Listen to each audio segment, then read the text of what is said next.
these guys that worked at the Oakland airport were just walking past security, scanning their badge, walking in with suitcases, putting it on the plane, go to baggage claim, grab the bag, and walk out of the airport with it. He's like, go to NBC Bay Area News and look at the #1 article right now. And it was 14 people arrested in Oakland airport bust. So I was at a kayak factory working. Everybody there likes to dabble in things. Mm-hmm. So one day, one of the guys was like, I want to get an ounce. Can you meet me after work? I need in 4 bags because I'm making 4 stops. He's like, well, I don't know if he set me up, but it sounds like he set you up. It definitely sounds like it. And I need you to be charged with distribution. Yeah. So, of course, I put it into 4 bags and I went to go meet him. And next thing you know, I got pulled over for window tint, and the guy that pulled me over was drug task force as well. So yeah, it kind of seemed that way. I don't know if he did or not. I definitely distanced myself from him after that. I never got a full discovery on that case because I was 18. I didn't know about the discovery process at that time, you know. And would you plead guilty? Yeah, I pled guilty. Okay. They were giving me 2 years diversion, so pled guilty to that. I mean, you've gotten lucky a lot. Yeah. You know what I'm saying? Like, you've gotten lucky that you haven't at least gone 60, 90 days, something, you know? Yeah, at that point. Because sounds like you've been on double, triple probation. Like, we put on you triple, double secret probation. Yeah, well, my probation had just ended like right before that. So, like, everything was kind of like, as soon as I would get to the point where I was about to end or I was ending one, I would go ahead and pick up another one. So at that point, that's when I was like, okay, I quit for like a couple months, and I was like, no, I'm just new rules. One, I don't drive with it. I'll never drive with it again because it's twice now I've been pulled over while I'm driving with it. And, you know, the law is super simple with that. If they say they smell it, they can search your car. Yeah. So I was like, I am no longer driving with this. That was like the big rule change I made. I was on 2 years probation, and then this was like June 2014. I was about to go into college. So, and I just graduated high school in May. So I got my first felony a month after graduating high school. So you're also working for the kayak place. Yeah. Did you continue to work there? Or? No, so I knew I was starting college in August, so I decided to quit there to go to college full time. I worked there all the way up until I started college. Or you break up with the girl. I mean, is the job contingent on dating no, this guy? We did break up, but I still worked there for a little bit afterwards. But yeah, so I worked there, and I liked it. It was a good job, but I planned on going to college. I actually planned on being a nursing major, so once I had a felony, that kind of ruined all of that too. So I started college, and I had like the Hope Scholarship. If you scored a certain score on your ACT, you got the Hope Scholarship. So when I was going to college, it was completely paid for. I was actually like, they would give me extra money each month, or not each month, but each semester for books and all that. So like each semester, I actually made like $3,000 to go to college because of all the financial aid and all that. So going to college was cool as far as that. I was working at the gym at this point that I worked out at for a long time. So I'm working at the gym, and I was like having people come meet me at the gym. So after I was going to school each day, I was at the gym selling. And I started at that point, I was starting to like really make money. Like I was buying more and more, and that's kind of where it started to be a downfall for me for college, because once I was like 19 in college, I had like 120,000 cash. I was just going to say, like, when you say more and more, like how much money are you making a month at this point? I didn't really get into like, once I started dealing with out of state people, that's when it really was like, okay, now I'm starting to make a lot of money. But you just said you had like $120,000. Like, and you're 19 years old. Like you're saying, like that's a ton of money for a fucking adult. Yeah. You know, but for a 19-year-old, especially 10 years ago too. It was quite a bit. Yeah, that's insane money for a 19-year-old kid to have. Yeah. So at that point, I was probably buying like at least 10 pounds a week, maybe a little more. And I was still divvying it up. But later, I got into where it's like, where I was at that spot, I started having like a whole roster of people like that. So at 19, I had like 120,000 cash saved. And I was like, each semester my grades were getting worse and worse. And I was like, I'd go to class and I'd miss $2,000. I'd go to class and I'd miss $2,000. Where I'm sitting in class and people are blowing up my phone, wanting to get stuff. So I was like, I'm done. I ended up dropping out because, like I said, I had those scholarships. So as soon as you fell below full time, you lost them. So one of my teachers reported me for not coming to class. So he dropped me from the class, took me below full time, and they're like, okay, now you got to pay back this semester's worth of money. I was like, I'm not doing that. I'm making too much money right now. So I was continuing doing that till probably 20, and then I started getting involved with different plugs at that situation. I started getting into bigger weight. I was, like I said, I was starting to get like 10 pounds at a time. Probably going through that at least once a week, if not sooner. This is when it really started. Is I was selling to this guy. Well, he actually was selling to me at one point, and then he was like, "Look, I have family back home in my home country. If anything happens, I can't go back to there. Like, I don't want any part of this." So he's like, he set me up with somebody. I was going through them for a period of time. He's like, "Here's my guy. You can have him." I was going through them for a while, and that's when I was really starting to take off. And he still wanted me to be in it because he liked to smoke himself. Right. So he wanted like somebody he could trust, he could buy from. So I was still meeting up with him like once a week, selling him. At this point, I started getting into like selling other things as well. I wasn't just selling bud anymore. So I started getting into like painkillers. Everybody I knew in my hometown was on painkillers. So I started like buying bulk of those. I started buying like 100, 200, 300 at a time, and selling those. The profit margin wasn't great on those, so I didn't like selling them as much unless somebody bought like a lot, because the profit margin on bud is crazy. So I was selling those, and then I slowly started, I'm like, I should try one of these. So like my buddies would come over and yeah. So I remember the first time when I was like, I might have a little bit of a problem, is I was dating this girl at the time, and she was like, I would do them. I started doing them, and me and her were kind of doing them together. And then like she went to work one day, and like I was doing them while she was at work, and then she would come home. She's like, "Did you do those again?" I'm like, no. And then I was like, that kept happening where I'm like actually lying about taking them. I was like, this is probably where I'm starting to have a problem, is when I'm lying about doing a substance. So, but everybody I knew was doing them at this point. So all my friends were doing them. And so I was selling those and bud at the same time.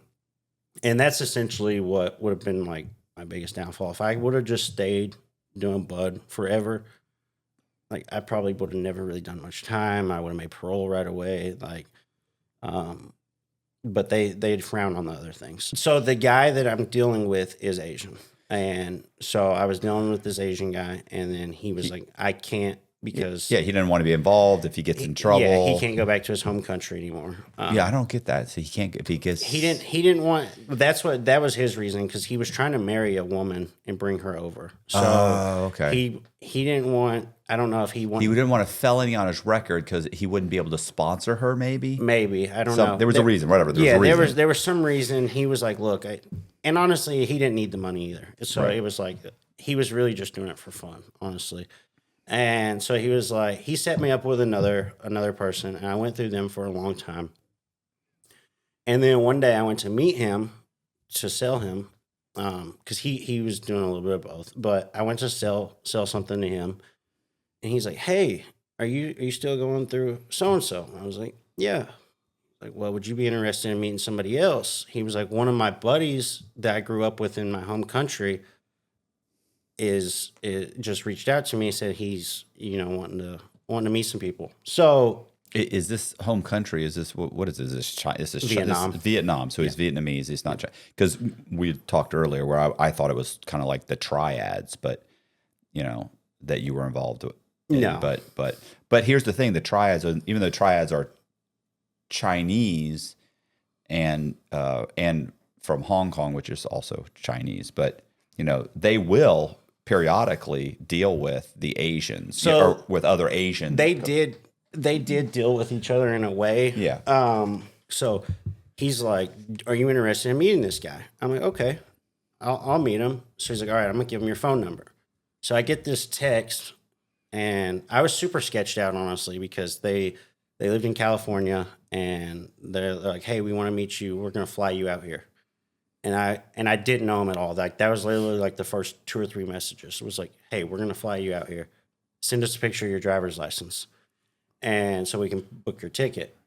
So like I was like lying. They were like, "Do you have another phone?" And I was already on my other phone, but I was like, "No, this is the only phone I got." Like because I didn't want to give them my real number. I didn't know if they were like feds. I didn't know. I didn't know what the situation was. So I'm sure they were thinking on the same end. We both were very weary of each other, but they're like, "All right, we're thinking gonna." I'm getting kidnapped. You know what I'm saying? Like like the Asians, they love to kidnap a motherfucker. And, Yeah. you know. So he was like, "Look, do you want to come out here?" I'm like, "Yeah." They're like, "All right, we're booking your ticket. You'll be out here this weekend." So they literally booked me a ticket within days, flew me out there, like, "We're going to pick you up at the San Jose airport."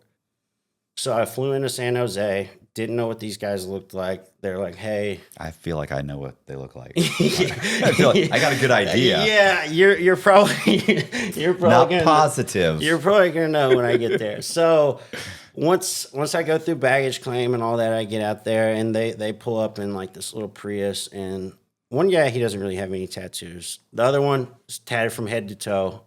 Obviously looked like he'd seen some things and done some things. So I went with them. We went to like Fisherman's Wharf, sat down, had some beers, and it was it was a 3-day trip. So they were like filling me out. Essentially, they ended up taking me to this house. Like a couple of days later, they Did you go to Alcatraz? Just so, I mean, if you're there, so actually we did try to go to Alcatraz a few times. I'll try to get into that later. Okay. Yeah. In one of my other stops. We went to like Fisherman's Wharf. We had some beers. And then like as the days went on, they did a couple things to like try to see if I was a cop. I really don't want on the record, so right? Yeah, I'll tell you off record. All But I got family that'll watch this, so so they knew I wasn't a cop at that point, and they finally, like on the second day, took me to this house that was literally just this house in San Jose, Oakland. I don't know exactly where it was, but there was no furniture in it. There was nothing. It was literally just like a not manufacturing house, but a packaging house. They had like the vacuum sealers. So they walk in, they had like these trash bags full, and it was like, I told them as soon as they pulled out, they were like, "What about this? What about this?" And I was like, "This is trash." Like, I mean, it literally was trash. I was like, I've wasted my whole time coming here. It was like dirt, like it's like it was horrible. Okay. Yeah, they had it in black trash bags, like, and it was just like they pulled it out, and I was like, I can't sell this. I have no chance of selling this in my hometown. Like, I sell the highest quality stuff. That was always like my claim to fame. Is I would always tell people, if you think you can get it better, bring the same amount. Right. And we'll match. And if mine's better, you can have mine. If yours is worse, I get to keep yours. And no one can beat me, or no one would even try. Right. I always wanted the highest quality. So I was like, this is trash. Like, we can't make this work. So I ended up kind of like leaving that trip thinking like, well, this isn't going to work. So they sent me like, I still actually got some because they were like, look, we'll give it to you like for a super low price. And I'm like, okay, let's see if we can make it work. So we set up like the logistics of it. They were going to send it to me. Once it arrived, I was like having a hard time selling. I was like, I can't sell this. So I told them, I was like, look, I don't think we can really do business. One, price is a little high on the higher quality stuff, and two, this lower quality stuff's just not good. So he's like, all right, let me keep looking. I'll find you something better. So then they upped the quality. They got me some really good stuff. They cut out the guy that was friends with my friend. So they completely cut him out of the situation because I was like, look, I'll go back. So the guy that was friends with my friend in their home country, the reason this guy was like pretty straightforward guy. He wasn't in gangs or anything like that. My plug was in gangs. The middle guy the only reason he wanted involved in it was because he did door to door, Comcast, stuff like that. He was pretty straightforward, but he had gambling addiction. And he was actually, like we were talking about, he was actually owing money to these underground Chinese casinos out there. And he got super far in debt, like $100,000 in debt, and they were going to kill him if he didn't pay him off. So he was trying to find any way he could. Like, that's why he was reaching out to people all over. He's trying to make some money. Yeah, he just wanted to be He's the in middle. trouble. He wanted to be the middleman in it. They're not going to put it on his credit. Yeah, exactly. So they immediately cut him out, though. Like, because I was like, look, this price is too high. They're like, well, if we cut him out, then he may die, but you'll get a better price. Yeah. Well, what are we talking about then? Yeah. I'm not close with the guy. Yeah, I don't know the guy. So they immediately cut him out within like the first week, and they're like, he essentially told me, he's like, yeah, I ran into him, and he was like, you cut me out, and he was like, so I smacked him in the face and told him to go on somewhere. So business started picking up. They got me better quality. They were able to drop the price by cutting out the middleman. And they told me, they're like, look, if you do good business for us for the next month, we'll fly you out here again. So they flew me out a month later. I went out there for a week with me and my girlfriend at the time and just partied it up. Tried to go to Alcatraz. Everybody was just too partied out. So I bought tickets to go to Alcatraz on 2 different occasions, and they went to waste both times. And you gotta go to Alcatraz. I know, I wanted to go. You get to put the. When I went, this is how long ago when I went. It was a cassette. Oh, you put on headphones, and it was a cassette and they tell you like go to number 1, and you kind of walk to like cell number 1. It's like cell number 105, and you look up. It's like, and then they have the guy that was in the cell for like 12 years or 20 years. He's like, my name is John so-and-so. I spent 20 years in this cell.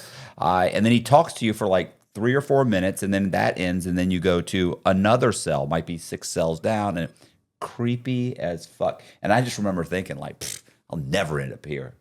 Boy, these guys, never. I mean, obviously I did, but it was like 10 years later, 10, 15 years later. But regardless, creepy. Very... the whole thing is creepy. And I'd seen Escape from Alcatraz several times. I don't think you're getting off that island. I think all them dudes drowned it. Yeah, I guarantee it. Anyway, go ahead. Sorry. That bay breeze and how cold that water is. It's freezing in the summer. Yeah. When I first went, because I was like, I went in June or July or something like that, and I didn't have a jacket or anything. But when you get near that bay, it's like 50 degrees, and it's really like 90. But and there's sharks. Yeah. And then the big thing is, I think it was 3 or 4 guys that got off the island. Here's the big thing is that they were never caught again. Yeah. And the truth is, they were all career criminals. They didn't all go get factory work. Yeah. And never get in trouble again. Like the truth, they didn't change their names and reintegrate into society. I mean, you're career criminals. All of them would have been caught within doing something within 10 or 15 years minimum. Oh, for sure. So yeah, they all drowned. I mean, I like the idea that they got away. And but there's some with like a postcard and all that. But let's be honest. Yeah. Okay. So you made a mistake. I'm just saying. Next time you're out there, Yeah. Well, I was the one that wanted to go, but I had problems getting everybody else to go. So he was like, "I'll make it up to you." So he gave me like 20 really good X pills. He's like, "Here, you can just have these for free since we didn't get to go to Alcatraz. Make it up for you." Because also those guys dealt in really, really good X, like the best you could get in the world. There was actually. Some of the X I would get from them was actually it had a cross on it, and it stood for Cross Point, and that was like a well-known X manufacturer all across the world. People would try to duplicate his stuff because it was so good. So at one point, I was getting a lot of X pills shipped in from California as well, but essentially we started doing business together. We actually became pretty good friends, and this guy was definitely on the wild side. He had been in and out of jail his whole life. I think he told me before when he was 14, he got 2 attempted murder charges. And he was deep in a Vietnamese gang. I don't know I can't remember if he said like VC or VK or he would always talk about his little homie and his big homie and stuff like that. So I don't know if they were like some kind of Vietnamese Crips or exactly what they were, but they were high in all that stuff. before I'd met him in 2013, he was actually on parole at the time too. He had got caught with 7 grow houses in Tracy. And what they were doing with the grow houses is, and they had these grow houses all throughout. It's just, he had just gotten caught with these. And the reason they got caught was somebody tried to break into one of the grow houses, and somebody called the cops. And when the cops show up, they're like, this is a grow house, and they ended up linking them all together. But they were stealing from, I think it's P&G is the name of it out there, the electric company. They were like hardwiring all their electric in. So like in the articles, I feel like we interviewed this guy. really, Yeah, like 4 years ago, we had a guy that got arrested, and I think he had 5 or 6 grow houses, and it was something similar to that. They were stealing electricity, but I believe that that there was a break-in or something, and I feel like a lot get caught that way. yeah, But, yeah, or they figure out the electric company kind of figures out like, wait a minute, you're using this many amps and this. Yeah, or there was like a heat sensor they maybe flew over. Yeah, I don't know. That was like in the very, very beginning. Yeah. That was like first 6 months. Yeah, and he was Asian. Yes. He was really? Asian. Yeah. yeah, I think there's a lot of them doing that because I can show you the article afterwards too. But I don't think this was in California though. Yeah, I could be wrong, but whatever. yeah. So in the like, because I looked up the article as we were dealing with each other, because he sent me the article. I was like, hey, here's my but they were still like $50,000 a month in electricity. And another thing he told me too is like he would do like these super rich neighborhoods, and he was like, they're racist. So they saw an Asian guy with tattoos, they called the police on me. So I don't know what essentially got him caught, but he had 7 grow houses that were busted, and he was stealing a lot of electricity. So he was on probation for that. But they obviously had grow houses throughout. Like I said, that one house was probably like $3,000 a month at the time. Didn't have a single piece of furniture in it. Didn't even have a couch in it. I mean, it had nothing in it except vacuum sealers where they would do the packaging. But early on, when I first met him, this was probably within like the first month or two. This was when he's like, hey, I said in my TikTok 300 pounds, but it was 100 pounds. I was thinking of $300,000. So within the first month, he was like, hey, do you want 100 pounds? And at the time, I was selling a pound for $3,000. So I was thinking in my head, I barely know this guy. I really don't want $300,000. I didn't have $300,000 if something happened, if I got busted. Right. And I knew that they were definitely the type that did not care to kill somebody. Like he made that abundantly clear many times that like if somebody disrespected him, he'd kill him. Or like when I was first out there too, like every time there was a shooting, like there'd be like a shooting at the Tracy Target or the Milpitas Target or whatever. He would start calling his people, hey, are you okay? Are you okay? Like, I mean, they were involved. They were, yeah. They were. Or there was a potential to be involved. Yeah, they were living that life. So he was like, do you want 100 pounds? And I'm like, no, like I really don't. He's like, don't worry about it. I'll be okay. Like, so I was like, okay, maybe I can bury some of it. Like I was trying to think of how I could hide it. Like no matter what, if my door got kicked in tomorrow, that it would be safe where I wouldn't potentially die over this. And I kept asking, like, how are you going to ship that much? How are you going to ship 100 pounds? And he's like, don't worry about it. It'll be there tomorrow. And then he's like, do you want to pick me up from the airport? I was like, I don't care. He's like, no, I'm going to take a taxi. Like, the taxi's like 2 hours away. I was like, he's like, well, I have to make a stop up in Kentucky too. So I'm going to take a taxi to Kentucky and I'll take a taxi to see you. I was like, dude, you're going to spend so much money. I was like, this doesn't even make sense. And he just kept telling me, don't worry about it. I'll see you tomorrow. And I really had no clue. Like I just wasn't even putting it together in my head what he was talking about until the morning of. He calls me. He's like, "Hey, I'm not coming anymore." I was like, "What do you mean you're not coming?" He's like, "Go to NBC Bay Area News and look at the #1 article right now."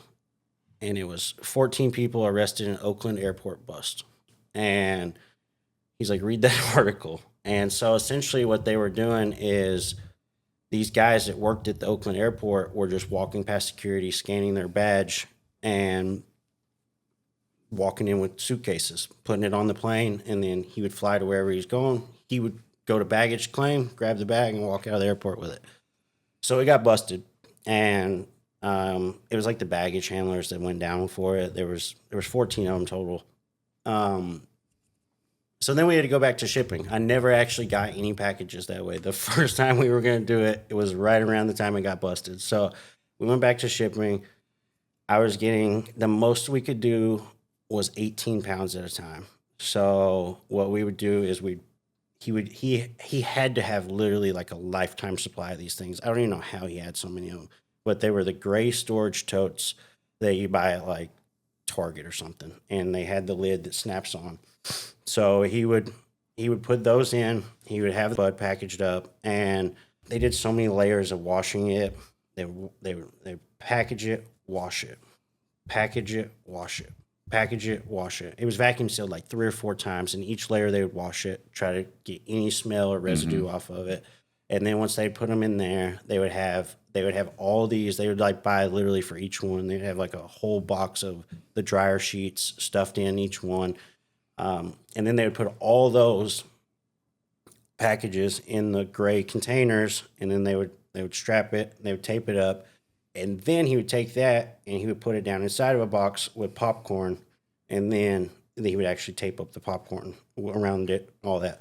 And the reason for that was because he said that they would, and I actually ran into quite a few packages that had stab marks, but he was like a UPS, or he's like, it's even the workers a lot of times. They'll stab the package with something, and then if they pull it out, if they hit something like that, it's immediately going to smell. Yeah. So that's why they would do that if they got stabbed.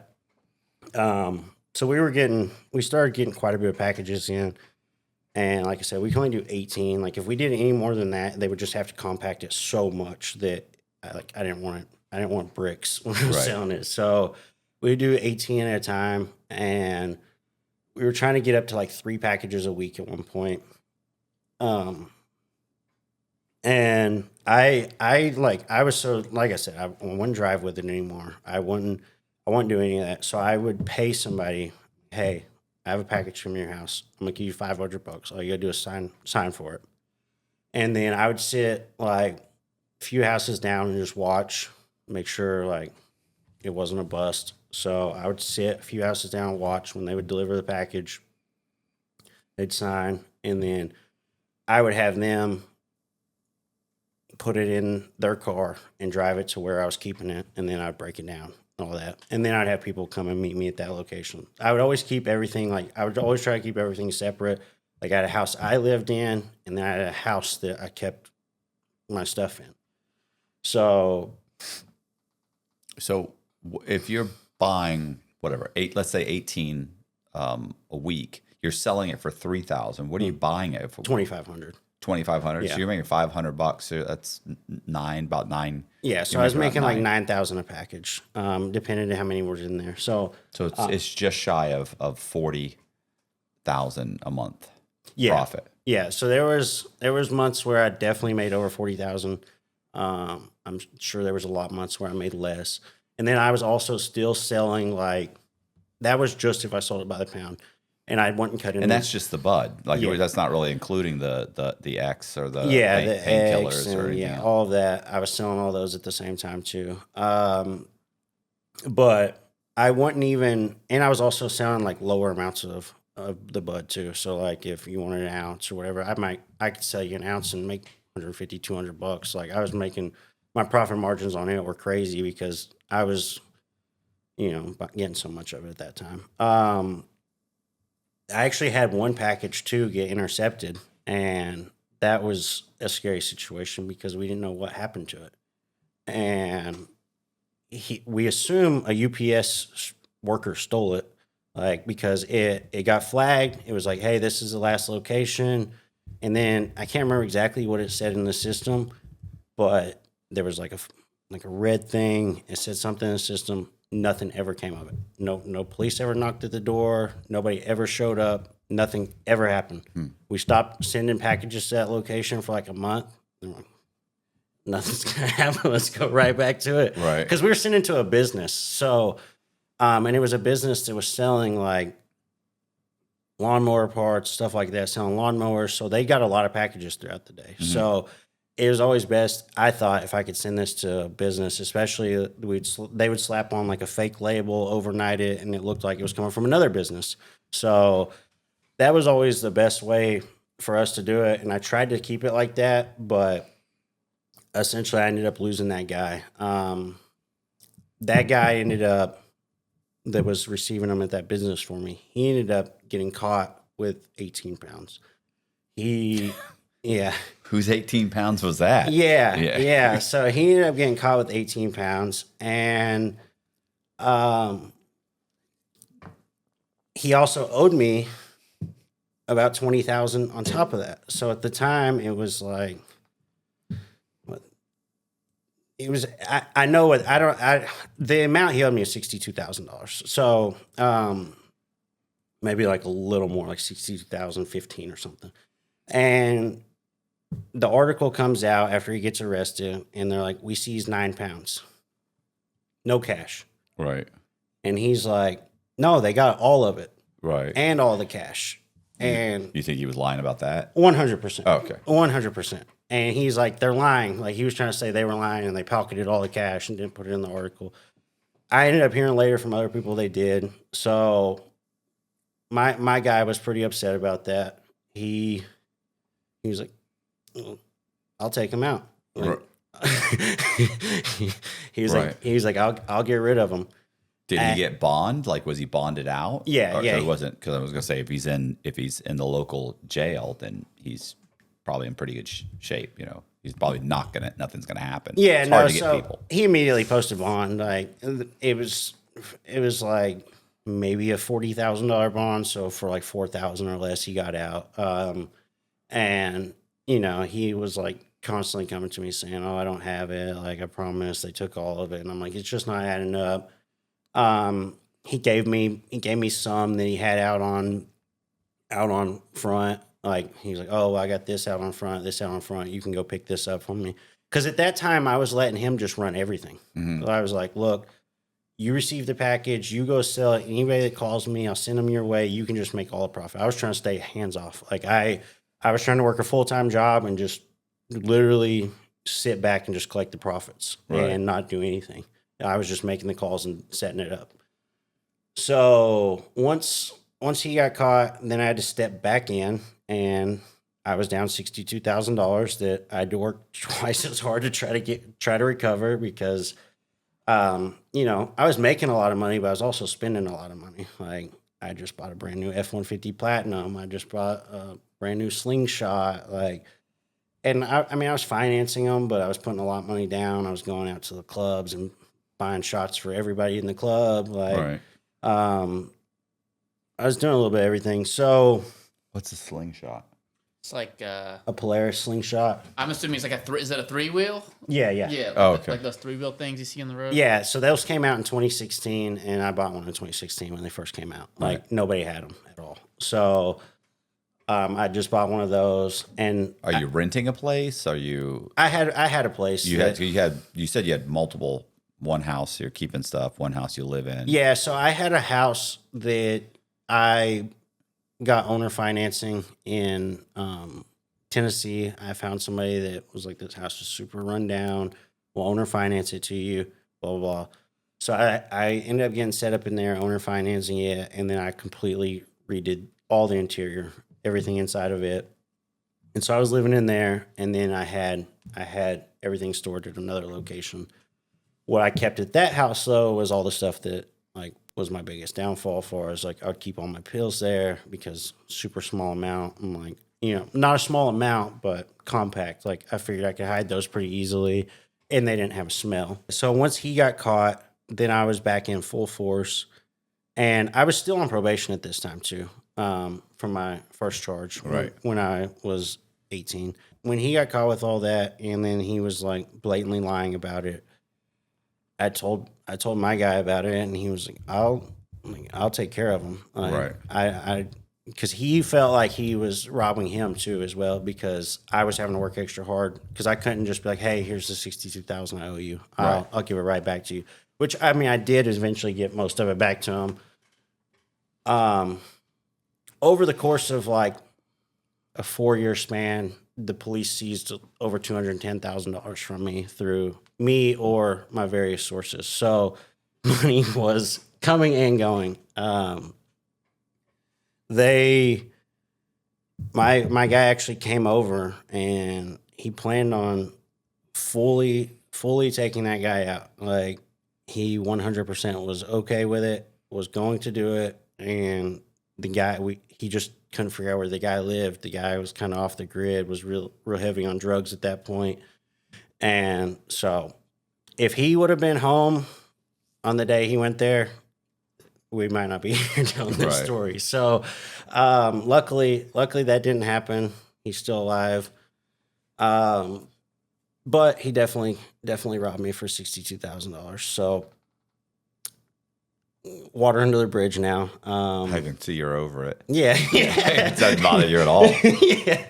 No, it doesn't bother me at all. No, I mean it is what it is. Like honestly, there's so many people when I got out of prison that owed me money, 10,000 here, 15,000 there, like because when you're involved in that, everybody's on front. Like everybody's out like doing stuff. They're all getting high. They can't afford. They can't budget their money. Like they can't. That's the biggest thing. It's like even guys. Like I had one buddy, man.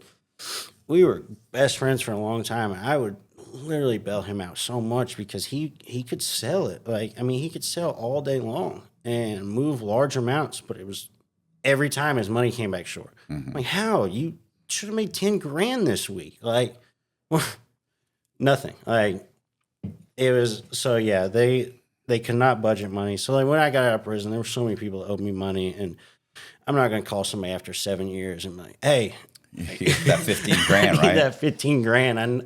I know you're living right now. I need that money though. So I essentially just was like, when I get out, nobody owes me any money anymore.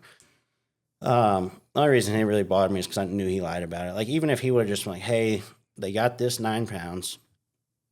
The rest, I spent this amount. Here's what I got left. You can have it. Like I would be like, okay, cool. Like we'll write the 9 pounds off. That's great. But he obviously lied about it. So whatever happened to him? Did he went to prison or? He was in and out of jail. One of the times I was in jail, which I'll get to in just a minute, he was on trustee. I ran into him. I was like, hey, when you get out, you need to start making payments to me. Because I did want money on my books at that point. And he's like, oh, I will, blah, blah. And obviously I never saw anything. But so all that was moving along. I was making a lot of money at that point. I was still on probation, and I was still being an idiot. I was getting high. I was doing pain pills. I was smoking when I could, even though I knew I was getting drug tested. And I was selling cars too. So I worked in car sales. So I like I said, at one point I was completely trying to be hands off from that, letting him do all of it. But at the same time, I was selling cars. I wanted to have like a job where it looked like I was actually making money. Yeah. Because it's hard to explain how you got F-150 and you got a house and you got this and you got that if you don't have a job. So I wanted a job where it looked like I actually made money. And I did sell cars, and I did make a lot of money selling cars, which was crazy because like I really didn't even care about the money I made from cars. But my drug addiction was getting worse at this point. So like I really got into using a lot of Xanax, like a lot. And Xanax will make you like like have no feelings about anything. Like Right. It's like, yeah, numbing. Yeah. completely numbing. You don't care about like anything at all. Consequence wise, like you're like, I'll go rob a bank. That doesn't mean anything. Like you don't think about the consequences for anything. So I was like heavily doing those amounts that most people like would not even get out of bed for. If they were doing that amount, you wouldn't see them at all. So I was like selling cars, and I got fired because I was going to work and just doing this every day. At the same time, I was meeting people, and a couple times I saw people pull up to the lot that seemed suspicious because I was trying to work, trying to sell cars, trying to stay high, trying to serve people in the parking lot, and I got fired. So I was like, "Fuck this! I'm going on a bender," and went on this bender. I had like probation meeting like the next day, or no, I was supposed to call her and schedule it, and because I was on high risk probation at this point. I'd gotten into some trouble. I'd violated for like a situation that was unrelated to the drugs. It was like me and my girlfriend got in this big fight. Cops came. They tried to charge me with domestic. Really wasn't a domestic. It was in Tennessee. If two people are arguing, one person goes to jail essentially. Mm-hmm. So I violated for that, and I was on high risk probation at that time. So I had to do one in office meeting, one at my house. So I was supposed to call her. I'd just done my in office meeting, so I knew I could get high. Like I just took a drug test. I knew I could get high. I was supposed to call her and schedule the in house meeting. Well, I just got fired from my job, and I was like on a bender. Well, she's calling me for like 2 days straight, and she calls me all one day. And then the next morning, I'm like, shoot, I need to call her back. I'll call her back this morning. So I was like, she's probably going to want to show up today because this is the day she always does home visits. So it was like 4:35 a.m. I woke up. I started cleaning the house. I was like, she'll be here today. And I had a little bit of left, like half a joint. I was like, I'm going to go out and smoke it. Like, office doesn't even open till 8. And it's like 5 or 6 at this point. So I go outside, I'm smoking a joint, SUV pulls into my driveway, and I'm smoking a joint at the time, and it's my probation officer. And she's like, hey, you can't answer your phone? And I'm like, she's like, oh, what's that smell? I'm coming in your house, searching it. And at the time, I had 50,000 cash in my house. Mm-hmm. I had like 500 pills, and I was like, no, you're not searching my house. I was like, no. I was an idiot. So she was like, you need to come in for a drug test right now. I was like, no, I'm not coming in for a drug test. And she's like, all right, well, I'm going to search your house then. I was like, no, you're not searching my house. If I would have just came in for the drug test, she might not have searched my house, but she probably would have anyways. But obviously, I didn't want to go in for a drug test. I was super dirty. So she calls the cops. She's outside calling the cops. I run back in, shut the door, and lock it. And I'm trying to hide everything. I did hide some things that they didn't find, thank goodness. So, but I had a nightstand that I had somebody custom make for me that had like a hidden compartment. Mm-hmm. So I wasn't even worried about that. I had the 50,000 and it had the pills in it. And I was like, they won't find that. I had a small safe that had like X and other things in it. I hid it in the attic, like underneath some insulation. They didn't find it. I didn't think they would find the nightstand. They immediately found it. So they found the 50,000, the 500 pills. They took me to jail, violated my probation. And so at that point, I did right at 2 years. So I always tell people 6 years. They gave you 2 years? I did 2 years. Oh, you did? They gave you 6? Yeah. So they have a thing that's like. That's excessive. Probably because you were on double, triple probation already. Well, it was the oxy. They charged me with the painkiller, which is a 3 to 6, and I was already on 2 years probation at the time. So it was like they're supposed to stack everything. So they should have gave me an 8, but what they did was they gave me. They essentially did give me an 8, but it was like you do your 2 years, which in the county jail comes out to like 14 months or something with good time. You get really good time in the county jail. Comes out to 14 months. And then they give you, they do a sentence called split confinement for like not first time offenders, but usually it's like diversion, probation, split confinement. Then they're like, hey, you're serving your sentence in Tennessee at least. So they're like, we'll give you, and I paid $20,000 for this lawyer to get this too. Like, I probably could have got the same deal. Like, it wasn't a bad deal, but it wasn't a great deal either. I probably could have got the same deal with like a $2,500 lawyer because I actually got a better deal later on with a lawyer that was $2,500. So I paid $20,000 to this lawyer, and they got me a 6 years with a split confinement. So I had to serve 1 year, and I was going to go back out on 6 years probation, which would essentially be 5 years because I had the 1 year credit. So I had to serve the 2 and the 1, and then they were going to kick me back out on 5. So I was like, okay. I was in the county jail the whole time. I was in max for most of the time because in my county it goes based off bond, and because of the drugs, like drugs have a high bond in my county for some reason. So I was in max for most of the time.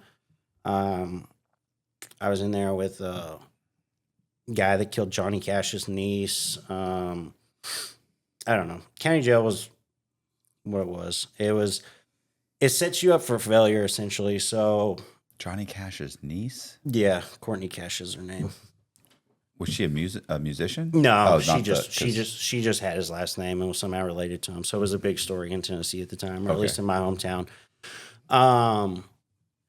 There was a bunch of other high profile. It was literally like Max in our county jail. It was like the drug dealers and the murderers put together. So it was my first experience of like real jail too. So I did 2 years in there, and then the thing with the county jail is you're in there with all the people you know, and there's so many drugs coming in. Every time somebody gets arrested, they have stuff on them, all that. So I mean, I'm in there for 2 years getting high every day, just about like still selling stuff. Like basically nothing changed except I went from being out to being in. I was still doing a lot of the same stuff. And once I got released, I literally got out at midnight and I called my plug, and that 50,000 I got caught with, I was supposed to send to him.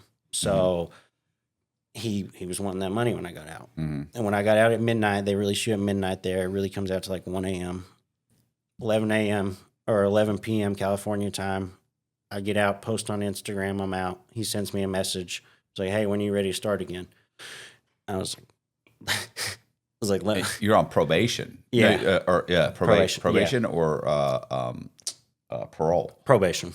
Yeah. Okay. So that's what sucked too, because when you're on probation, like none of the time you're on probation counts. So like even if you do like 21 months on a 24-month sentence for probation, those 21 months doesn't count. Whereas parole, they'll give you day for day. So he literally contacted me that night I got out. I'd been out for like an hour. He's like, when are you ready to go again? I was like, I don't think I'm going to, I'll think about it. Let me try to find a house to send it to. And then, so within like 2 weeks of being out, I already had it back going again.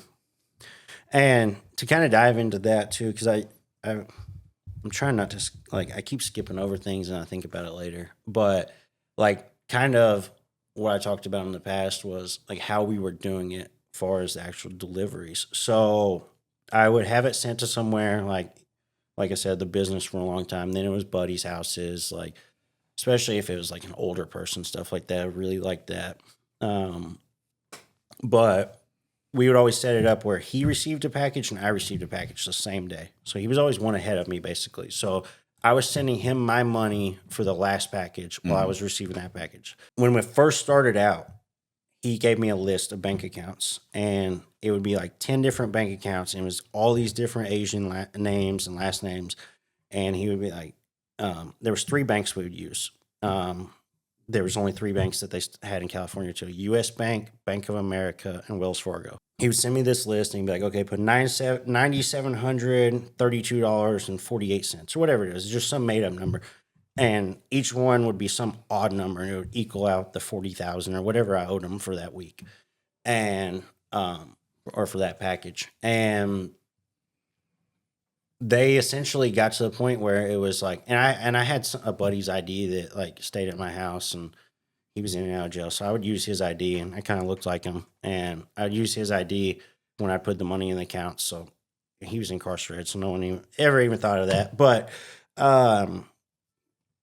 they essentially shut that down. They got to the point where like you couldn't even put money in somebody else's bank account. Like, and even if they would have let you, they would let you do like 500, or you had to prove you were family, or they were just making it so much harder for everything we were trying to do. So it was like you couldn't pass as a Tung Lee. Yeah, exactly.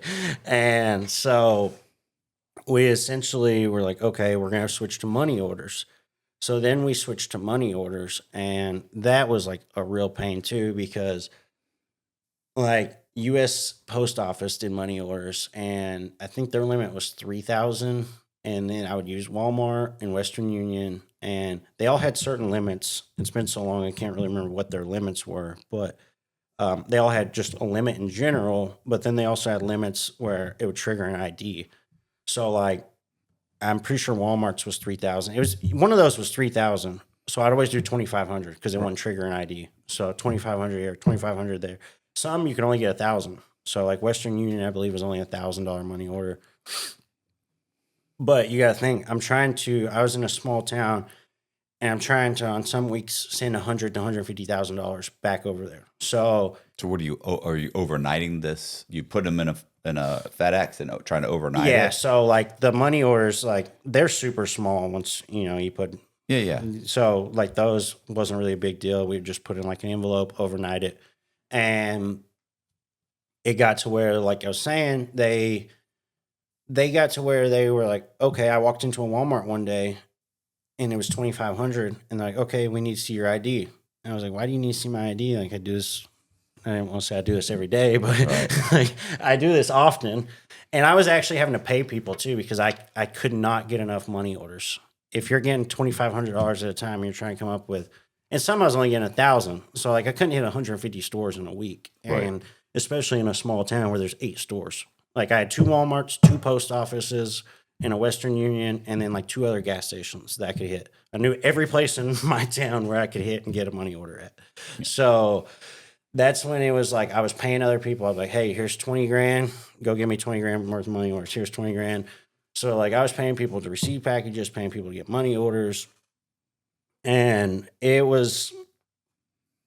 became too much, especially when they started asking for IDs. I was like, okay, I'm done with this. So I told my plug, I was like, look, we can't do money orders anymore. Like, I don't feel comfortable showing my ID. He's like, okay.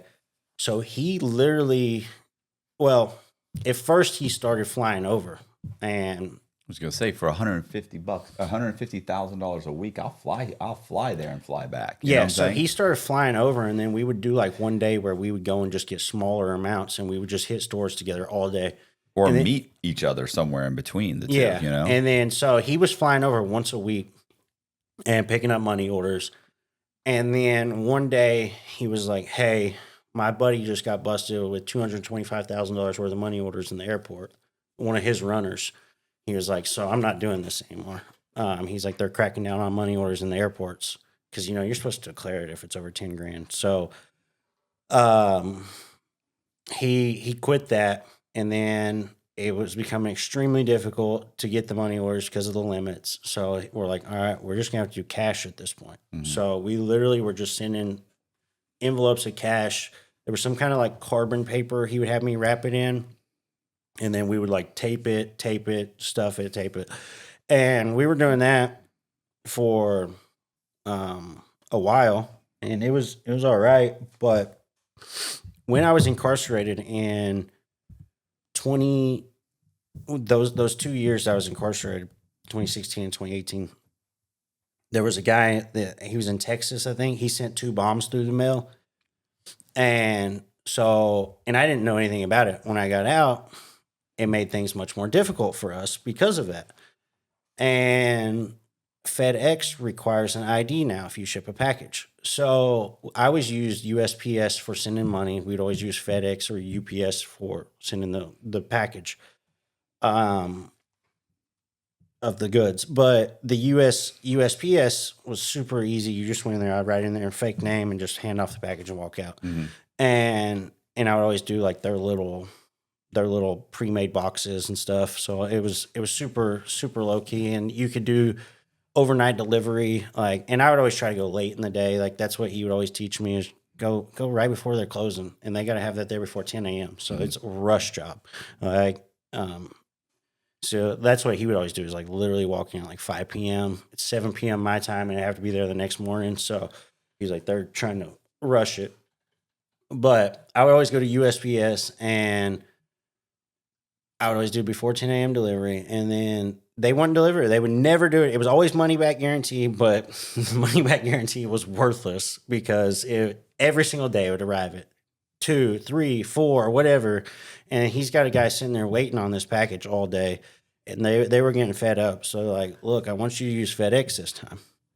And I was like, okay, no worries. So I went into FedEx, and I started shipping off with FedEx, and it was right after Christmas. It was like probably 2 weeks after Christmas. So my lie probably wasn't the best. Like I said, I was on a lot of Xanaxes too. So, not really thinking on my feet too much either. But the lady's asking me, she's like, why are you overnighting this basically? And I'm like, oh, it's late Christmas gift. I was like, I'm already 2 weeks late. I just want to get there as soon as possible. She just keeps asking me questions. She's like, that seems a little strange. Like, and I was like, when I walked out of there, I was like, man, I did not get a good feeling about that at all. Like, even on Xanax, I didn't get a good feeling about it. And so the next day I had a probation meeting. The next day I was getting a package too. Like I said, it was always same day. I got a package, they got a package, same day. So next day I received my package, went and picked it up, broke it up. So I had a probation meeting that day, and I knew his package hadn't arrived yet. Mine had already arrived, and my probation meeting was at 3 p.m. that day. And we're like, why isn't this there yet? Like, and it's showing it's delayed in Memphis. We're like, that's Any delay is bad. yeah, exactly. So he's like, well, I'm gonna go buy a burner phone. Like he wasn't even gonna call FedEx on his phone. So he literally went and got a phone, bought a new phone and everything, and called them, and they're like, there was a car accident. There was a truck. The truck got hit. Essentially, they're like, there's an airport delay, blah blah blah, and you can actually go on a website and look up airport delays. So, whatever I went to showed there were some delays in Memphis. So I'm like, okay, maybe there was. So I'm like, I guess we'll find out tomorrow. And I went to my 3 o'clock probation meeting, and as soon as I walked back, they're like, come on back. And then I sit down. The officers are waiting back here. Yeah. The deputy's been waiting for you for an hour. Yeah. So as soon as I sit down, my probation officer was like, hey, how you doing? Like, she played it off normal, and she's like, hey, 2 people would like to speak with you real quick. And I'm like, okay, cool. And then Did you say, okay, cool? I mean, I don't know. You're thinking, oh, shit. I honestly, because when they walked in, they didn't look like cops at all. Like, one was like a dude with a big beard. And that's what DEA agents look like. Yeah. One was a big dude with a big beard, and one was a woman that was like kind of heavier set. They were wearing like hoodies. It was December. They were just wearing hoodies and jeans and like no uniforms. I'm like, okay, like who are you guys? And like, hey, we're with the sheriff's department, joint task force with the DEA, and blah blah blah. And so they're like, we've been hearing, and this was the same officer, and me and him we're cool now because he works out at the same gym I do in Tennessee, and he's friends with my buddy that's a trainer. Can you imagine seeing him every day? Yeah. So when I got out, I actually went up to him and was like, hey, do you know me? And he's like I was like, you sent me to prison.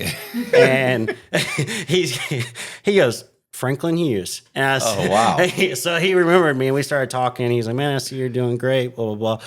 And so we would chat it up every time we were in there, because I told him, I was like, you had a job to do. Yeah. I had a job to do. Like, he respected me because I never told, and like he arrested me twice, and both times, obviously, that's what they always try to do is, hey, you're going to do 20 years if you don't tell us. Like, they always try to throw the max amount of years at you're going to do and all that.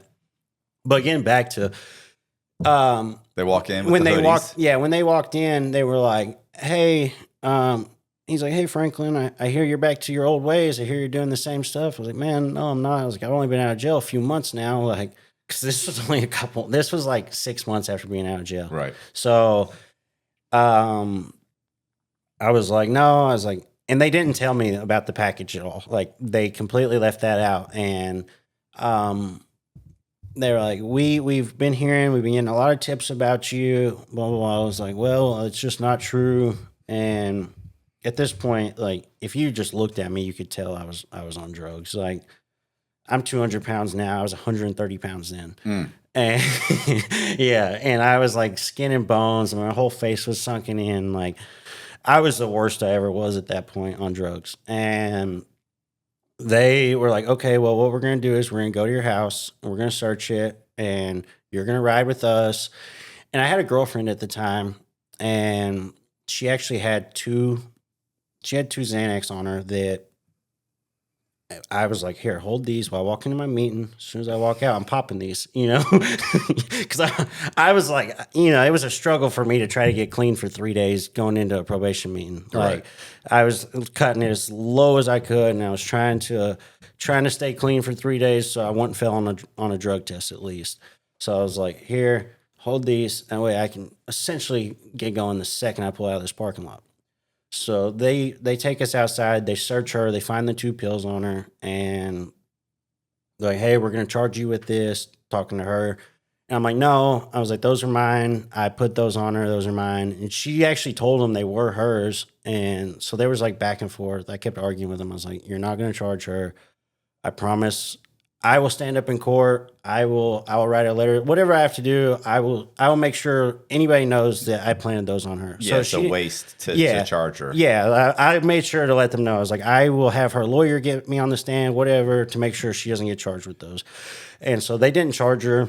They were like, all right, she can drive off in your vehicle. You're coming with us. And the whole way there, they're asking me, hey, what do you got in your house? We know you got stuff in your house. I was like, I promise there's nothing in my house. Like, there's nothing at all. And you can't say no. Like, a lot of people are like, why did you let them search? Well, you're on You're probation. They have every right to search your house. They can search your phone. They can search anything they want when you're on probation. Yeah, you've lost all those You rights. sign off on all those when you walk out the door on probation. So they were like, the whole time, as soon as they get to my house, and she actually tried to beat them there because, like, I gave her a hug. I was like, rush home. And because I was going to have her try to, like, hide things. And so she, like, tried to rush home and beat them there. Obviously, there's, like, 14 cops, DEA agents, whatever, TBI, already at my house. So they were already waiting on her when she got there. And so when we get there, they're like, all right, where's everything?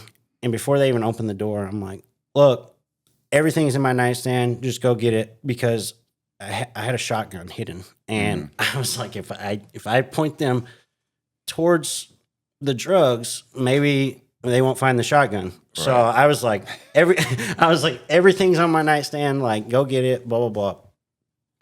And the thing with the shotgun too is it was such bad timing. I was actually talking to one of my buddies about this the other day, because he's the one that sold me the shotgun. He had this shotgun, and he was like, he came over to my house. He's like, man, is there like any way you'll buy this from me? He offered me a tattoo gun first. I was like, I don't want a tattoo gun. What the heck am I gonna do with a tattoo gun? And he's like, well, what about this shotgun? He was like, I've been trying to customize it. They cut the barrel off of it, which was even worse. So now it's a sawed-off shotgun. And he was like, he's like, and I promise you it's not stolen. I'll sell it to you for $60. I'm like, shit, $60, man. And it's not stolen? He's like, I promise it's not stolen. I was like, all right, I'll take it. I know somebody that'll take it later this evening. So that was that morning, like at 5 a.m. that happened, that he came through with that. So I literally had this shotgun in my possession for a few hours, like for like less than 12 hours. And so when I walked out of my house to go to this probation meeting, I opened my air handler and I stuck it underneath, like, basically down in the crawl space of my house. So I really thought they wouldn't find this regardless, but I wanted to direct them towards the stuff in my house, because I knew maybe that they wouldn't find that, because I knew the drugs were a big deal, but I knew that was like federal. And so they ended up like searching the whole house. They found everything on my nightstand. They didn't find like I said, I kept everything separate usually, so they didn't find any bud at all. They found 100 Xanax. They found like steroids. They found like pain pills, stuff like that. And then obviously they had this package of cash. There was $24,000 in this package of cash. And then they found like another $4,000 cash. So it was like almost $28,000 cash that they came across. And this is after, my previous arrest was with $50,000 cash and 500 pills. So obviously they knew who I was and all that. And I just kept telling them that, like, I'm like, oh, this is all personal use. That cash I was sending for, like a real estate investment, blah, blah, blah. And obviously they didn't believe any of it. They took me to jail. And here's what's messed up too about the gun is, like, they searched the whole house over and over again. And then, like, right as they were about to take me to jail, they found the gun. Like, the last, like, sweep, the guy was like, actually, let's check in here. And pulled it out. So that's kind of what hurt me the most when it came to me doing time is having that gun on my record. As far as the parole board was like gun and drugs. Like, so once I got to the county jail, I had a bond and at the time I had a bond. I had a $40,000 bond, and it was $4,000 to get out. But I was on probation too, so like in the state, probation works whereas like within 72 hours, your probation officer has to file the violation, and like it gets processed. The judge has to sign off on it, and then a warrant goes out essentially. So I knew, and those are always no bond. You actually have no bond on a violation. So I knew I was about to go to jail, and I knew I was about to go to jail for a long time. So I got out. I still had all this bud, and I went and met up with a guy, sold it all to him that day. And after I posted bond, sold it to him that night. This was still the same day after all this went down. Posted bond, went out and sold it to him. So I was like, look, he normally bought this amount. I was like, take all of it. I'll sell it to you for cheaper. Like I'm done. I'm going to prison. Like I was like, I'm going to prison like for probably 5 to 10 years. And they were super sketched out too. But I was like, look, I promise I'm just trying to get out of this. I already know I'm going to prison. So yeah, I'm not going to tell you. I'm not going to tell you, hey, by the way, I got to get rid of this because I'm about to go to prison. I was just got bonded out. Like, yeah. But I mean, they'd be, like you said, they would be sketched out like, whoa, sounds like you could be setting me up, but I'm not setting you up by telling you, I'm going to prison. I need to get rid, Yeah, I mean, they knew I'd been arrested. They knew all that, so they were sketched out. Like, they like agreed to meet me, and they came with no cash at all to make sure it wasn't a setup. And then I'm like, okay, here it is. They're like, oh, well, we got to go get the cash because we thought this was going to be a setup. I'm like, once I actually showed them the product and put it in their hands, they're like, okay, this isn't a setup. I was like, yeah, I'm for real going to prison. I know I am. I got to get rid of this. So I got rid of everything.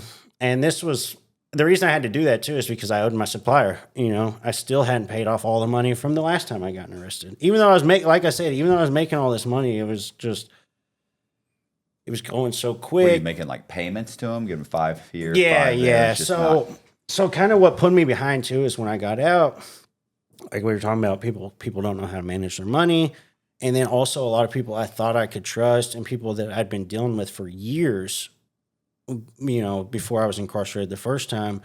I get out, they're all on meth. They're all, any money that was left with anybody's gone. Yeah, well, and so like I'm thinking in my head like 3 years ago they're the same person. So I'm like, okay, yeah, here's $10,000 worth of stuff. Like, great person. I'll immediately get my money back. They come back a week later like, hey, I got 5,000. I lost 5,000. I'm like, so like when I first got out, it was like a constant struggle of that. All the people that I was originally dealing with were not the same people before. Like, there was an epidemic of ICE coming through that town that just everybody, I mean, people that I like, girls, everybody I met that I thought was like, it seemed like when I got out, it's like, wow, this was like a school teacher before I went away. Now she's shooting ice in the back of a Waffle House. Like it was crazy when I got out. So I was like trying to play catch up for so long that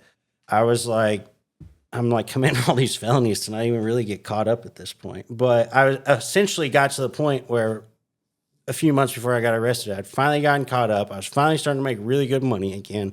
And I was making payments, paying down that debt. And then I had to get out, sell that so I could pay off what I just received. And like the money that was seized in the mail, I didn't owe him for that, because we always had a deal that like, if it got seized in the mail, it was on him. It wasn't on me. Right. So, he didn't make me pay for that, because I could get it cheaper. Like, I actually set him up with, at one point, I had some people out there I actually knew in California as well. So at one point, it kind of shifted in the industry that I was dealing with. Seemed like before I went to jail the first time, everybody only wanted the very highest quality. Right. And then when I got out, it was like people were like, we want high quality, but we want the best price now. Like, it seemed like it totally shifted. So he could only get that super high quality. He couldn't get. So I actually set him up with some grow operations I knew out there. And I could get it for like $500 cheaper for each one if I just dealt with them. But I didn't have the capital to get that going fresh out. And I honestly didn't want to take the risk of shipping it, flying out there, trying to package it myself, shipping it and all that. So he just basically put like an insurance tax on it at that point, and he would charge me $500 extra on each one, and then that covered him packaging it, him shipping it off, and if it got seized, him eating all the cost of it. So once I met up with these guys to get rid of what I had left, I immediately hit the road because I knew I had a probation violation hitting within like 3 days. And so me and my girlfriend at the time, we went to Gatlinburg. So I stayed in Gatlinburg for like a couple days, and then What are you thinking when you say hit the road? Like, are you thinking you're thinking it's never gonna catch up, or you just I knew I was going to turn myself in, and because my mom's the one that signed my bond, so like, and I'm pretty sure she had to sign her house, and I didn't want them coming after her. So my thoughts on it were just like, I know I'm gonna do 5 to 10 years. Let me have like a few days of like doing what I want at least. Which that was essentially just me getting high in a hotel room for 11 days. But and also I was waiting. I planned on I knew I was going to jail, so I was like, I'm gonna make as much money as I can when I go to jail. Mm-hmm. So I for 11 days just got the most expensive things I could find, ready to smuggle them in as well. So I had a doctor's appointment in 11 days. They'd even seized my prescription medications at the time. I was on a prescription medication that is really big in prisons. I don't know if I can even say that on here. Suboxone? Yeah. Can you say that on here? Or? Yeah, I don't think Suboxone is flag. Okay. So in prison, Suboxone's really big. It's like, I mean, it's the biggest thing, Suboxone strips. Yeah. Because they cut them up into like 30 seconds, 16ths, and you can sell one can get 32 people high or 64 people high or whatever. And they advertise them as, oh, this is get you off drugs and won't get you high. But they're actually worse than pain pills. So they I had a prescription for those as soon as I got out because I was on probation. So like I wanted to get high, but I also was trying not to violate my probation. So I went and got those. Because they typically don't show up on drug tests, right? Is that it? No, as long as you have a prescription for them, you're okay. So it doesn't matter. And so I had a prescription for those, and I actually had a prescription for Valium as well. So I was legally allowed to get pretty messed up each day. Right. But then I would also do a lot of stuff on top of it. But they even took those from me when I got arrested because they knew I was obviously doing more than I was supposed to and all that. So I had a doctor's appointment 11 days from then. I was waiting on. And then I paid my girlfriend at the time. I sent her to the doctor so she could get a prescription too. And then I was like hitting up people, which I didn't want to sound, it's hard. In that situation, it's hard to hit up people because it's like, hey, this dude just got arrested. He's probably he may be quiet. He may be setting me up. People don't want to sell to somebody that just got arrested. Yeah. So especially when you're hitting up trying to buy like large quantities of stuff. So I was trying to find like as much as I could because like as soon as you cross that threshold of the door, it's the value of it 10 times. Mm-hmm. Like so I was trying to prepare balloons I could swallow and stuff like that to take in and make as much money as I possibly could once I got in there as well. And I also knew I was going to be extremely sick. I'd been doing a massive amount of these every day, and I knew how bad people get sick off of them. So I was trying to delay that, and I wanted to make money when I got in there because, once you get in there, you can't get commissary for a week. Like I knew the whole ropes. I just done like 2 years of this. So I knew the whole ropes. If you touchdown, you got stuff. You're gonna have all the commissary you want, the coffee. You get a good bunk, like you get whatever you want. So, I for those 11 days, I was on the run. I was planning, so I wanted to transition the best I possibly could going in there. So that was like what the whole 11 days was for, and going into that. So I knew like U.S. Marshals were looking after day 3 once the violation. Yeah, I knew like they were actually looking for me. I actually sat down with a family member one of the days, and he got a call. It was like United States. It was what the number was. I was like, yeah, that's probably a marshal. Don't answer that. So, and I didn't want to get anybody in trouble for like aiding and abetting either. So that was the thing too. Is like I was just trying to accomplish what I wanted to accomplish, and that was going to turn myself in. And I essentially did that. I ended up having to go turn myself in. that really sucked. But I found out once I got locked up, I got my discovery and all that, and it was essentially that the address I was sending to was flagged in FedEx's system for like a known money laundering operation. And the guy that owned that house actually had money laundering arrests in the past. So on my discovery, it looked pretty bad when it was like, hey, Franklin Hughes with known drug convictions is sending it to this house with known money laundering convictions. Right. So it was pretty open and shut with that for them. And once I got into jail, it was tough. I was still selling everything I had in there for a while. I had like a few months supply worth of stuff. And once I got to prison, so I was like a problem inmate in the county jail. So they knew like the second they could send me to prison, they wanted to. And part of that was by design. I did not want to be in the county jail. I just spent 2 years in there. I'd only been out for a few months. And you're on like constant lockdown.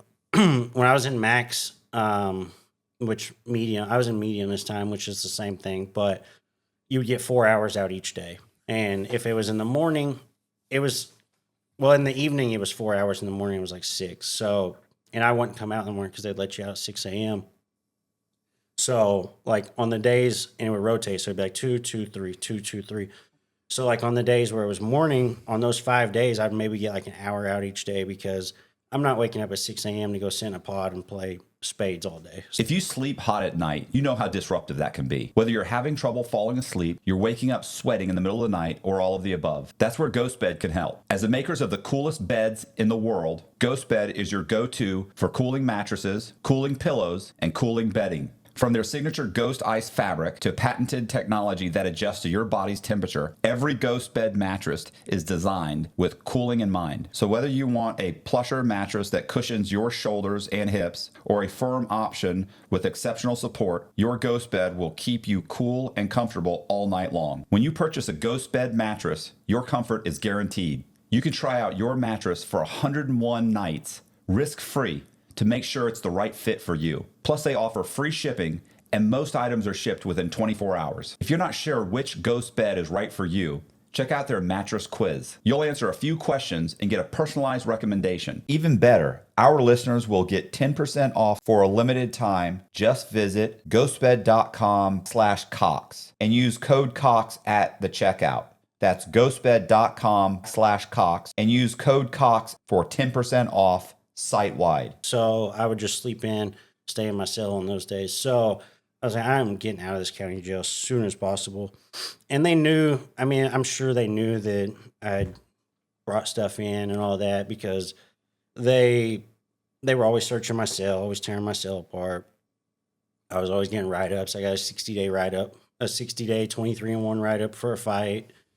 And I went to court on May 13th, and I got sentenced on my probation violation, and they sent me to prison. They immediately sent me to prison on my violation. They sent me to prison 4 days later, which is like unheard of. In the county jail, most people can't get sent to prison for like a year or two because they get paid by the state to house inmates. Mm-hmm. So they immediately had a bus run to send me to prison as soon as I got sentenced. And I was only sentenced on one charge, too. I was gonna say, how much? What was the violation for? How much? It was my 6. They violated on me, so it was 6 to serve. Oh, you have to serve. Okay. Yeah. So, and it's when you're a range 1 offender, it's at 30%. So after 30%, you're eligible for parole in Tennessee. So they sent me to prison, and I still had this outgoing case with everything I just got arrested with. So then COVID strikes, and that put a big damper in everything because. A dampener for you? I was thinking I'd start letting people out. I think it'd be good. No, it didn't help me at all. Oh, I see. Oh, I was gonna say that most of these guys are like, I got 10 years and then COVID hit and I got out. I'd been locked up 2 years and they let me out. It might have actually helped with my plea a little bit, but I probably would have still got the same because like at that point they were kind of sick of dealing with it because they had to transport me from prison to the county jail every single time I went to court. And it's never just like, hey, you go to court, you plea out. It's like it's just a back and forth. You go to court so many times before they finally make you an offer or whatever. And so they finally, when COVID hit, it was like they shut down transports. They didn't want to bring people in from prison and to go to court. So they were canceling my court dates. And I couldn't have a parole hearing on my 6 because I still had outstanding charges. So every time I'd go up for parole on my original 6-year sentence, they'd say, hey, we're putting you off for 6 months till you get this settled. We're putting you off for 6 months. So that's why it ended up hurting me, is because like I never really had a chance at parole because they just kept putting me off. And then at the same time, COVID's going on. I couldn't actually get a transport. And then when I would get transported, they would do, they had this 2-week rule. So if you left the facility and came back, you had to be locked in a cell, which was the hole. You had to be in the hole by yourself for 2 weeks to Quarantine. Yeah, to quarantine. So it was miserable. I hated going to court because it was like every time I go to court, nothing would happen. I'd come back being quarantined for 2 weeks. I'd have to move my cell. You lose stuff. You come out. You got a new cell you don't like. So it was horrible. And the hole, they keep like 60 degrees over there. It's miserable. And so when I finally got sentenced, and my lawyer got a 6, ran concurrent with it. So it was essentially still a 6, but they took all the good time I had on it. So I was starting a brand new 6. So I was basically starting fresh at that point on my 6. And I was finally able to go up for parole after like 2 years. Well, at that point I already had like 2 years in, and I went up for parole, and they counted this as my first initial parole hearing. And they're like, we're smacking you for 2 years. So that hurt because I thought like I was going to get out. I was like, I'm on a 6 at 30%. I got over 2 years served on it. Like, a good chance I'll get out, or at least be like, hey, take a program. Cause I had a couple programs, stuff like that. No, I'd come back in 2 years and see us. So yeah, I took programs. I took every program the prison offered while I was in there. I took TCOM, therapeutic community, CBIP, CMS. I took all the ones they had at the prison I was at. I took all the programs hoping to make parole because I wanted out. Didn't get parole. So when I was finally eligible for parole to go back up after like 4 years, with my good time running that 6 years back, I was only like a few months out, and they canceled my parole date again. And they were like, you're so close, just flatten. So Easy for them to say. yeah, exactly. Because I was even gonna because everybody was like, because there's so many guys in there that are like, shoot, if I get offered parole, I'm turning it down. Like, there's so many guys that'll be like that.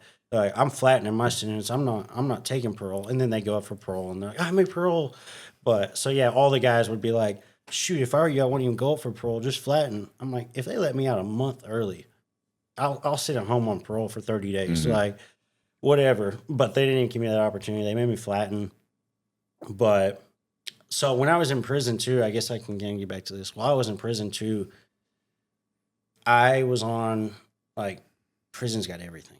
It's even got more than the county jail. So there was Suboxone, ice, tobacco, a little bit of everything in there. And like during COVID, it got real for like 2 years because they shut down visits and stuff like that. It got real Dry. Yeah, very dry. The town was dry. Yeah, the town was very dry, and prices were through the roof. But there was guys that were actually getting us sent in. They would basically, and they may have done this in the feds too, but like where they would go to like Books A Million or one of those places and buy a book, and they would take it home, and then they would go back to the store and be like, hey, they would act like they just grabbed it off the shelf and be like, hey, I want to send this into the prison inmate, blah, blah, blah. Right. But they've already took it home, cut the binding out of it, stacked it with Suboxone strips, glued it back. It just looks like they just grabbed this book off the shelf.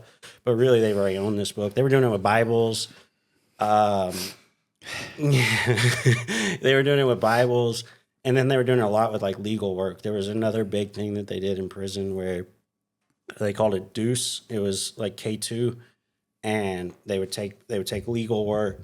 And I think they've cut a lot of this out within the last few years, where like most of it's scanned, stuff like that. But they would take these big stacks of legal work and they would dip them in this like spray. Yeah. And then these people would have these stacks of It's the paper. K2. Yeah, they would call it deuce, but that's what it was synthetic, and people were smoking that and like tripping out. There's people I saw people die in there because of that. People were like doing anything they could to get that. Well, I see. We have the guys wake up. It'd be like 2:00 in the morning. You'd hear some. Yeah, You hear screaming. You'd wake up and sit up and look over, and 2 cells down, there's some guy laying on the ground, thinks he's on fire. Yeah. Screaming, pulling his shirt off. His buddies are all trying to get him to shut up, and the cops come in. Before you know it, there's 6 or 8 cops in there grabbing him, trying to get him out of there. And what's so funny is one time that happened, and so the guys in the next unit, because we had these units that had like, let's say between 150 to 180 guys, and they're connected by a hallway. So the guys in the other unit would hear this guy's flipping out, and they'd have part of the same batch that guy had. And they'd think, that's the good shit. Let's smoke it right now. They'd go in the bathroom and smoke it right then. Now they think they're on fire. So then the guards go into it's like, to me, it's like, your buddy's insane going through hell right now. He thinks he's on fire, and you guys thought that's the good stuff. Yeah, 100%. Or when somebody would die on it, that's when people would be like, who's got that stuff? Where's that at? That's like, how insane they are. Or they think they're fish. Like they listen, we would call it having an episode. That was what they called it. Having an episode. Like, hey, 3 people in that pod just had an episode. How do we get that? Where's that? They're trying to swim like on the tile floor. Like they're like 100. like they're there was like, a they guy, don't know where they are. Yeah, there was one guy that was out in the ball field and he was swimming in the dirt, just like he was out in the middle of the ocean. And I told you remember the guy? I told you the guy that stripped down naked. He was running around the compound, right? Yeah. Running around, black guy. Yeah. And so the guards finally surround him, and he's already got his shirt off. And as they're kind of closing in on him, he yanks his pants off. You'd have thought he was holding a knife. Like they all looked like they were going like this, right? Like they're coming towards him. All of a sudden they jump back like, he's got a weapon. Yeah. And he's naked. And then you could see them all kind of like, fuck. And then they have to jump on him naked. So they jump on him naked and hold him down. But same thing. He was running around, thought he was on fire or something. It was insane. I mean, it was. Yeah.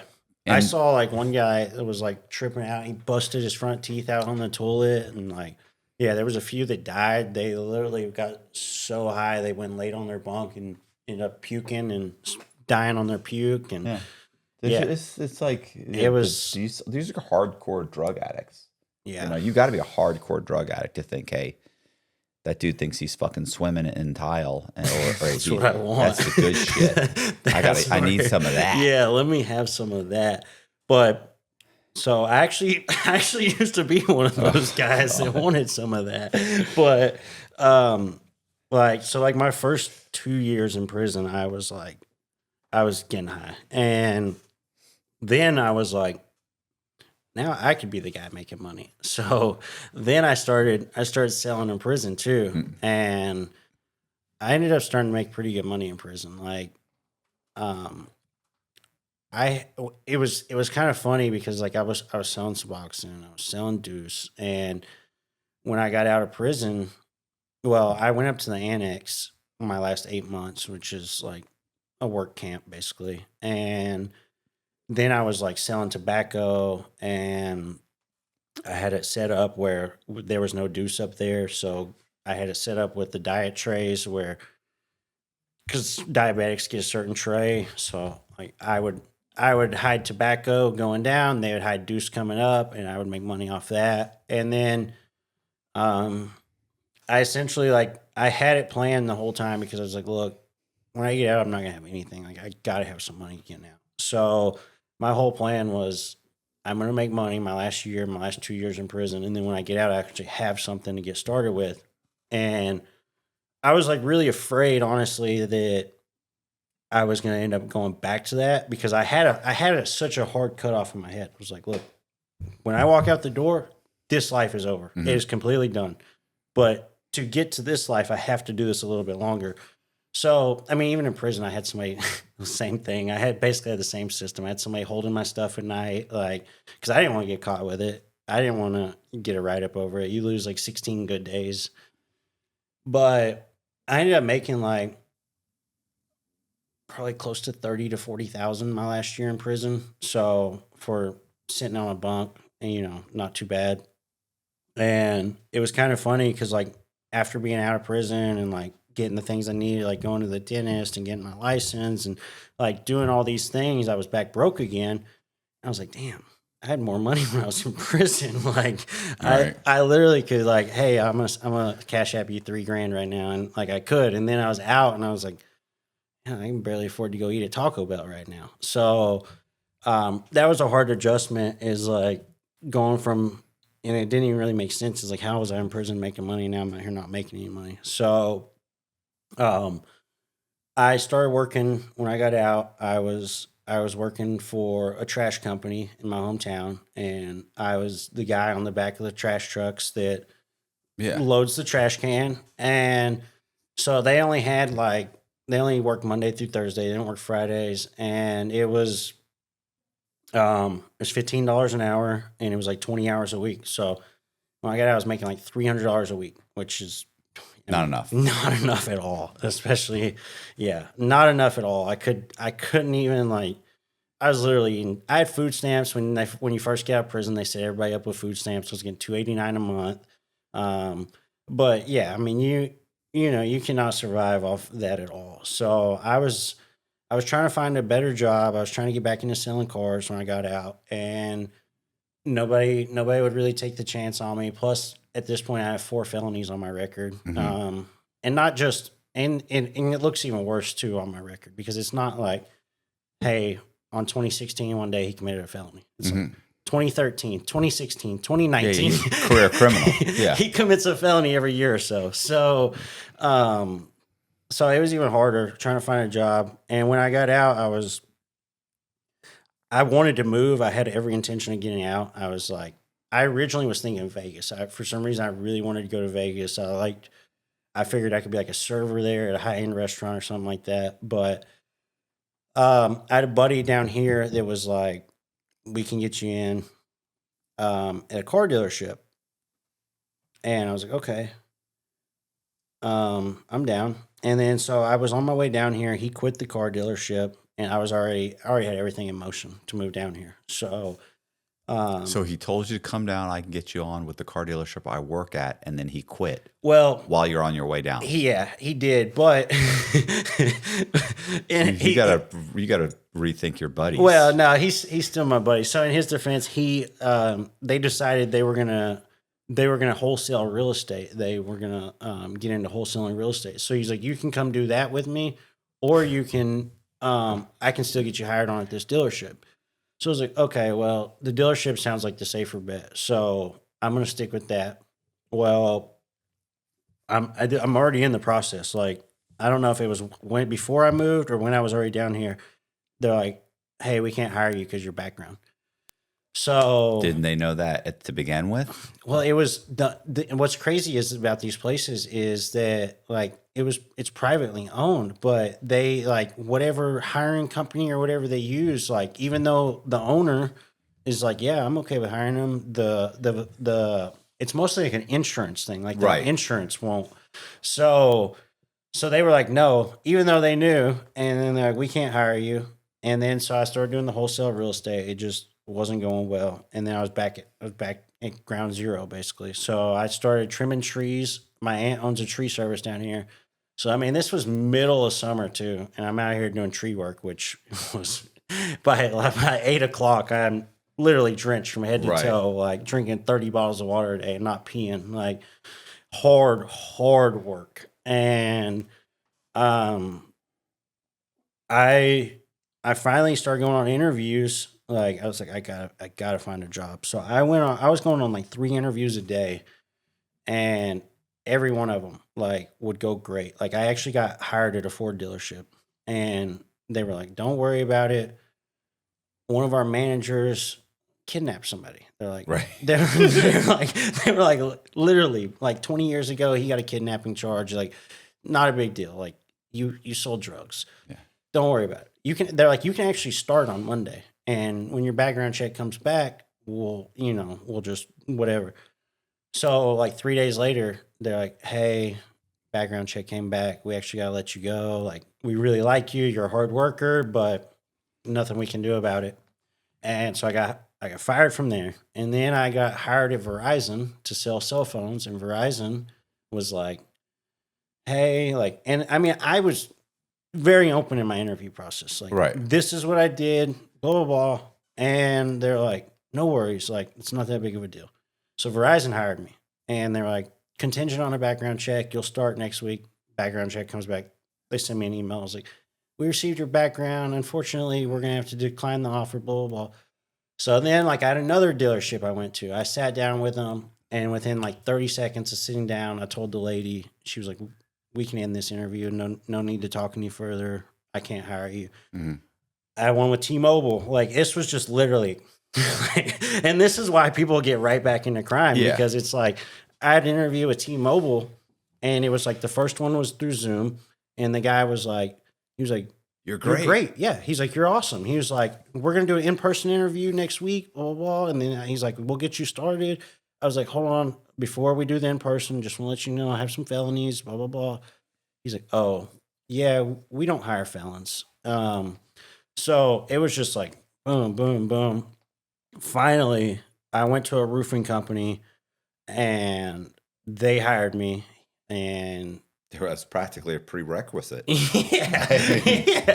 yeah. So I got on a roofing company, and I got my foot in the door, and now I'm a manager at a roofing company that is on pace to do around 20 million in business this year. Is probably one of the fastest growing roofing companies in all of Tampa area. The owner's a really good guy. Like, we became really good friends. And he didn't even know I was a felon when he hired me. So he found out a few months later, but like, he would have never known, because I don't carry myself like that. Right. So honestly, I can't remember how he found out, but I think we were talking one day and I mentioned it or something in casual conversation. He's like, really? Because He's not the guy that hired you. Somebody else lower down. no, he was the one that hired me. Oh, But I thought you said you were open at the interview. Not at this one, I wasn't. Oh, okay. So I'd already been in roofing for a year, and I was open at that interview, and they hired me. Well, things didn't work out at that company. Ended up, can't even legally talk about it. But so, and I'd met this guy. I was in like roofing community groups and stuff like that. I met this guy, and he's like, yeah, like I see your posts, like all that. Like, come on, let's meet up and talk. Met up and talk. He's like, all right, you're hired. Like, and then you start. And then, so I mean, he didn't even ask me. Like, Right. He never was like, "Hey, do you have a criminal record?" And I Probably didn't could listen to those guys. There's just tons of roofers Yeah. have criminal records. Yeah, Like, I didn't follow. Like, I didn't volunteer it. He didn't offer it. So I mean, he found out months later. I'm sure he would have still hired me if he would have known. Mhm. But I know he is happy he hired me. You know. Yeah. So we've done extremely well. He's been really great. Like, really good boss. And the hurricane we just went nuts. Like, I have a buddy in oh man, is it Fort Myers that has a roofing company. But what they do is they do some sealant where they seal because I guess they have a bunch of tile roofs or something down there. Like, well, one, they pressure wash them, but they also sell like some kind of a sealant with the thing, like a and they're coating or making something? tons of money. You know, the sun in Florida is oh yeah, for it's sure. relentless. It destroys roofs. I mean, it's a tough. Oh, I There's- thought, and also, so when I got out, I thought, like, my guy that I was dealing with, you know, I still obviously owed him money, and I thought, well, this guy's gonna, because he just disappeared. Like a couple months in, he was mad at me when I was on the run. He thought I was like trying to hide money from him, because I threw my, like, they seized my phone, and I went and bought a burner phone that I would keep on. I would turn it on, make phone calls, and turn it back off. Mhm. Like, because I was super paranoid. And so, like, the day I turned myself in, I turned my phone on, had all these messages, him cussing me, like, you think you can get over on me, blah, blah, blah. I'm like, dude, all your money's put away. Like, I have somebody set up to meet you and give you all of that. Like, Right. as soon as I go away, you're getting all your money. And he did. He received all the money that I sold that stuff for that day. And then he was back to normal for a little bit, and then he just disappeared. And I was like, shit, like, does he think I told on him, or does he think I tried to rip him off? And he's just like trying to distance himself. So when I do get out, there's, you know, all this distance, and he can do what he wants. And I didn't find out this whole time I was locked up. I was wondering the whole time. Like I was constantly trying to have people reach out, figure out, see if they could find news articles, which he obviously had a very difficult name to find news articles for. So I never could find anything. And then I reached out to one of his relatives when I got out, and I was like, "What happened to him?" This is the article that you showed me. No, this was I still can't find an article. She told me on Instagram when I got out. I was like, "Where's he at?" You know, tell him I'm out. What's up? And I just want to say hey and tell him like, "Hey, I'll work on trying to pay you back." Or like, I obviously don't have any money and I'm not getting back into that life, so I don't know how we're gonna do it. But I don't want you like coming up behind me and killing me when I'm trying to work in my regular job or something. So, she's like, he's doing 35 to life now in a California state prison for conspiracy to commit first-degree murder. So she's like, he's not getting out ever again. I was like, wow. So every time he told me that he was ready to kill somebody or something like that, I was like, he wasn't lying. You don't have to worry about that money. You're good. Yeah. Hey, you guys, I appreciate you watching. Do me a favor, hit the subscribe button, hit the bell so you get notified of videos just like this, and please share the video to anybody you think might be interested. Also, we're gonna leave the link to Frankie Pinellas in the description box, so you can click on that, go there, follow him, and thank you very much for watching the video. Please consider joining our Patreon. It's $10 a month. It really does help Colby and I make videos like this. See ya.